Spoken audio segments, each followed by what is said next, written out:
I don't want your STDs. Thanks, but no thanks. I don't want your STDs.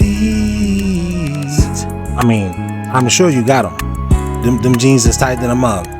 I think I'm getting convinced that women don't like God. Aha! Aha! Because I'll be watching podcasts and just content on TikTok, Instagram. When y'all hear a man say they want a wife that is nice, that's kind, that's this, why do y'all be like, narcissist, misogyny, you want a slave? Why you want to be a devil and a demon so bad? See, that's a great question. True, but it's more of a rhetorical question because a lot of us, we just, how can I put it? We do not care. I don't want your STDs. Yeast infection, boy, she got a bakery out that thing. I don't want your STDs. When the last time you been to the coochie doctor? Girl, you lying like the truth don't even exist. Okay, so I'm gonna tell y'all ladies a secret. The reason why a lot of men don't like women living their life freely is because... Whoa, let me just stop you right there. You're not my woman or one of my women. Therefore, I don't care what you do. Matter of fact, let me spell it out clearly for you. I don't give a fuck. I don't give a fuck. I don't give a fuck. Wait a minute. Y'all want men to lead, but y'all don't know how to follow? Y'all want a man who's loyal, protects, and provides, but the minute he gives direction, y'all call it controlling. Newsflash, men don't love unless they feel respected. And no, that fake I respect him if he earns it don't count. A man don't gotta prove he's a man just to earn basic human decency. Y'all want to be loved like a queen. Cool. Then speak to your man like he's a king. You're not getting loved like a queen because she is still one of the king's assets. What is you even talking about? I swear to God, some of these girls, man. What's the biggest disconnect between men and women? Today and beyond is they don't want a real man. They don't know how to recognize a real man. Somehow society done tricked them that they place is above a man's, and so they really want a bitch ass nigga. Aha! Aha! When it comes to a real man, they know that they gonna have to submit, and they know they gonna have to stay in their place when it comes to a real man. And a lot of females today, they hate to hear stay in your place as a woman. But the whole thing about it is, not only do you have a place, I got a place. And I need to stay in my place as a man. Listen, the lines have been drawn and we're not coming up off of this. Hell, you drew the line, so respect the line that you drew. What, you telling me you can't respect it? Guess what? I don't give a fuck. I don't give a fuck. I don't give a fuck. Some days you gotta wake up and say, I got a fat ass and a good heart. And that's gotta count for something. Can I get an amen? No, but you could get a... I don't want your STDs. Lady, I don't care that you took a shower. All you did was wash the infection. Have y'all seen those videos of guys saying how they can look at a woman's story on Instagram and just tell that she's in dire need of a relationship? Like, we all know a girl that all she posts is this, and this, and this, and this. And it's one of my biggest pet peeves of things that women do. Public displays of desperation. Like what you're doing right now, right? Talking to your digital diary because you're lonely? No friends? I want a man, but I want a real man. I want a man that opens the door for me. I want a man that rubs my feet without me having... I'm glad she switched up right there. Just cut herself off because she remembered I got some ugly feet. Matter of fact, don't rub my feet at all. But honestly, why was you scratching your lip in the beginning? See... Another herpes outbreak? Don't scratch that lip. Now there's Gyno. Gyno, for the independent woman with a high body count. I've started to see more and more women at the grocery store with stiletto heels on and booty shorts, with the cheeks hanging out. The bottom of the cheeks is cheeking. Bring back sluts. When I was 14, I was 14.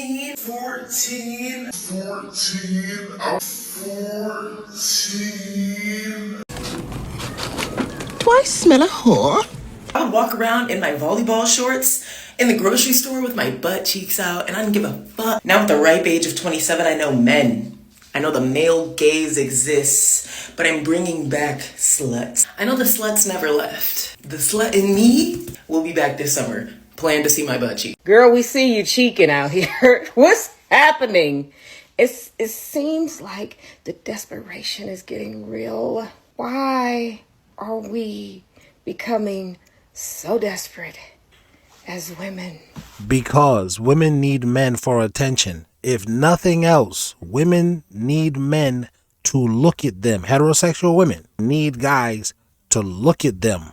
Winter is coming, or should I say, winter has already arrived for a lot of women, it sounds like in this example. And this is one of many videos I've seen where women are telling the story of, wow, I went to brunch and the women, they had their butt cheeks out and this and that. We have a lot of these think pieces, a lot of these dating sort of story times that women are coming on here and telling, but wait till the economy takes a nosedive. Wait till people start to lose their jobs. When economics gets strained, then you're going to start to see more and more relationships pop off, at least in the working class and lower class level, which is the vast majority. It's okay to talk your smack and have your standards now. Keep that energy is what a lot of us guys are saying, because in that day, like the scripture said, even though you want to argue with me and say People are taking this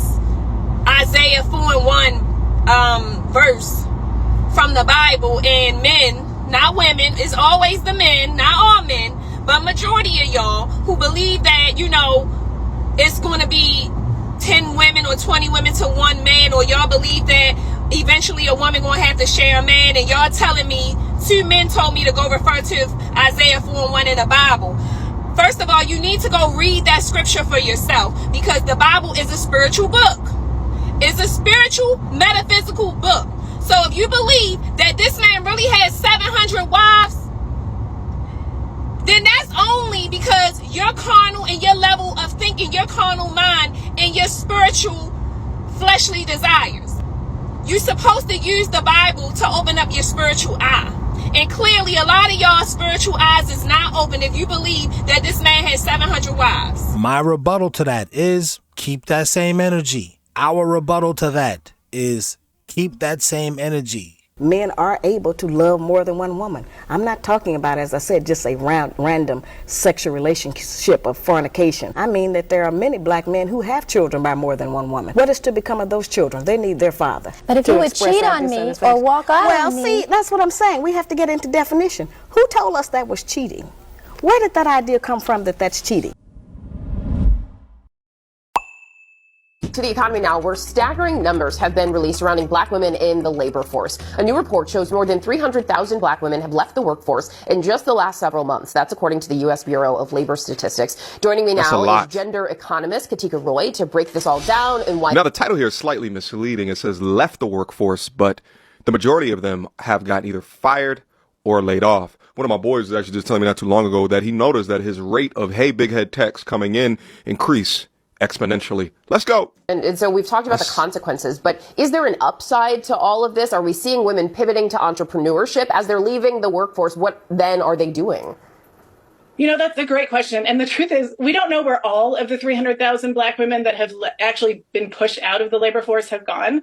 We know that some of them have gone into entrepreneurship, which is not only because of luxury, but it's actually because of survival. And this is really a testament to their resilience, but it also shows the rigidity in our traditional employment systems. Are there any other groups that we are seeing largely impacted in this way in the labor workforce? Not to this extent. So I track all of the data, as you can imagine, month over month by gender and race and ethnicity. And I started to see this trend about 3 months ago with this really precipitous drop in black women out of the labor force. And this is a huge hit. And historically, just to give you a sense of the historical context, this is the first time in years that black women's labor force participation has fallen below Latina's labor force participation. Winter is no longer coming. It's officially here. It's so funny to me. Y'all so mad. I said I need a man for the winter, and I stand on that. I am a girl, and I will be treated as such. Like, let's just be honest here. Y'all seen all the ice on my car? I'm not. Y'all want me out there in the cold trying to chuck away at that? We don't care what you finna do. We not coming to your rescue. I think I speak for all women when I tell y'all that we are so sick of hearing, you're beautiful, you're gorgeous, beautiful, gorgeous, everywhere we go. We're sick of it. It's annoying. Unless it's somebody we like, then yeah, tell me that shit all day, tell me more, tell me everything. Lady, how am I supposed to know who you like? What, you want me to read your mind? I mean, your forehead big enough, I could damn near see your brain through your skull. But that's besides the point. This is why it's easier to just not say nothing to you. Approach me if you want to get talked to. If you see a newspaper or anything in the back here, it's because they want you to get out of your driver's seat and come grab this. When they come grab this, or when you go to grab this, they're going to take you. You're in a vulnerable position. Never get out of your car if you see a newspaper, money, a piece of paper. If you see this in the back of your tire, you probably actually won't see it. You will hear it. As you're driving, as you accelerate, the noise is going to get louder and louder and louder. Any normal driver would get out of their car to come see what the matter is. When you get out of your car, they're going to grab you and take you. But first, they're going to follow you. If you see this, a napkin, a piece of fabric, anything that can absorb a substance, this is going to be laced with something. As soon as you go to make contact with your hand is going to go numb. People have reported being dizzy. Yeah, shut up, lady. I thought you was backing out. What are you doing? Giving Liam Neeson tutorials? But what I do have are a very particular set of skills. If you had a man in the first place to cover you, you wouldn't even be a target. You cottage cheese eating bitch.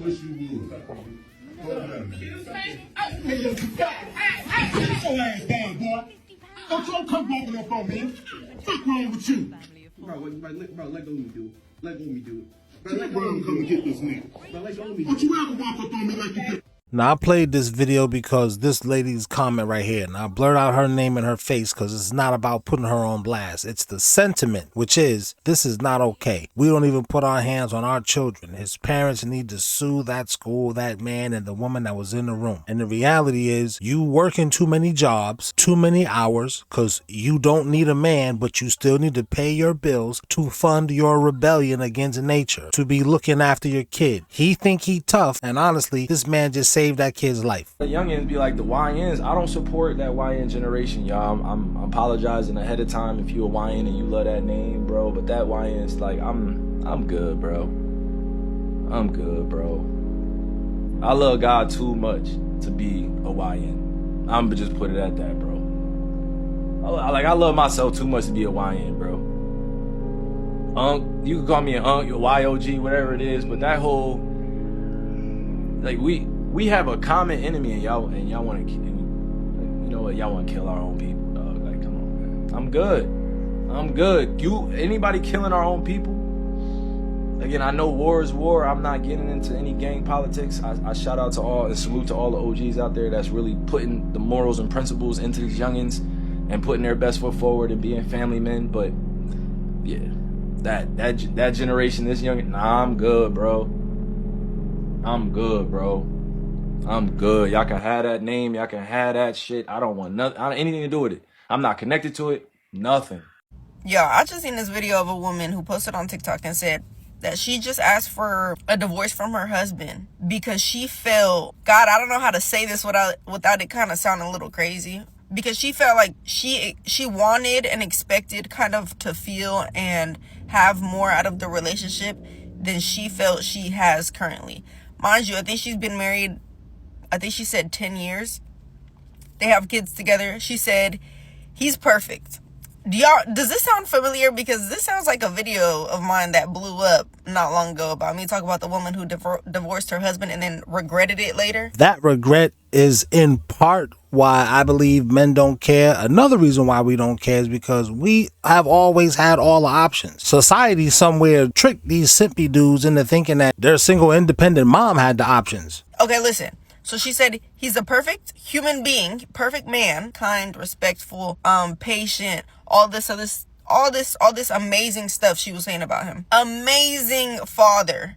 No complaints there. Is there anything he's got to work on in those areas? She said no, absolutely not. He's fantastic. But she feels that, she didn't say this. This is kind of what I gathered from it. She's bored. She's bored of the same old thing going on in her life. Mind you, they live a very, very good life. They look like they're well off. They look like they're doing phenomenal in life. So you got this amazing man as a husband, and you've got kids with him, and he's an amazing father. Yet you just asked for a divorce from him because you're bored. See, that second woman keeps that first woman in check. It sounds harsh, but you gotta get over the simpiness of the emotions of it. The women keep each other in check because it's an ongoing competition. I gotta out nice this hoe. I'm not downplaying your holes, but I mean, what else you bringing to the table? He's not ready for a relationship with you. He's not looking for anything serious with you. He's really busy all the time because he doesn't have time or doesn't want to make time for you. He's not emotionally available for you, girl. He doesn't like talking on the phone that much to you. He's just not a great texter with you. He just wants to have fun right now with you. He just wants to go with the flow with you. Anything that man says about not being available only means that he is not available to you. He's not choosing to be with you. It's crazy how fast his schedule will open up for the woman he actually wants to be with, girl. Right, so the reality is we got to do this thing the way that I want to do it. Or don't. You don't got to. Girl power. You independent, doing your thing. Keep doing it. I don't give a fuck. I don't give a fuck. I don't give a fuck. I'm starting to see a lot of black women homeless. So I drive a lot. So when I'm through the city, I see I'm talking about is black women that are like 6s and 7s. I ain't seen no 8s and 9s. Yet. You ain't seen no 8s and 9s yet. I have seen some 8s and 9s, but they usually like working or doing something. They are like prostituting or something like that. I have seen those. They got some dude that's cash apping them, or they on the way to his condo, high rise, to do something. But it's pretty much a lot of these women now, they are out finessing, but the homeless of 6 or 7s is on the rise. I'm telling you that the shit just shocks me. They're out holding signs saying, help me. You see some holding signs with their kids. I don't give a fuck. I don't give a fuck. I don't give a fuck. The boom.